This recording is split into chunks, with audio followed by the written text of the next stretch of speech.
سب سے زیادہ ہماری گورنمنٹ کو مشکل وقت میں سپورٹ کیا وہ ہمارے اوورسیز پاکستانیز کی ریمیٹنسز ہے.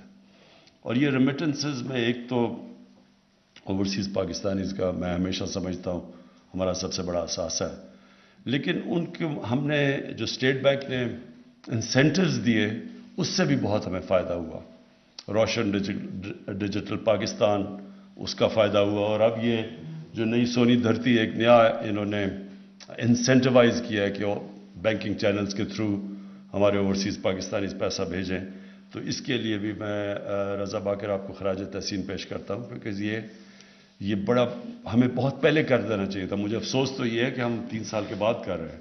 ہمیں آتے ساتھ ہی گورنمنٹ میں اس طرح کے انسینٹیوز دینے چاہیے تھے کہ جو بھی پاکستانی بینکنگ چینل کے ذریعے پیسے بھیجیں ان کے لیے ہم انسینٹیوائز کریں. اگلا جو ہمارا پروگرام ہے، اور ایک تو شروع ہو چکا ہے، ہم نے اوورسیز پاکستانیز کے لیے روشن ڈیجیٹل کے ذریعے گھر بھی خرید سکتے ہیں یا اپنے گھر بنا سکتے ہیں یا پراپرٹی میں پیسہ لگا سکتے ہیں.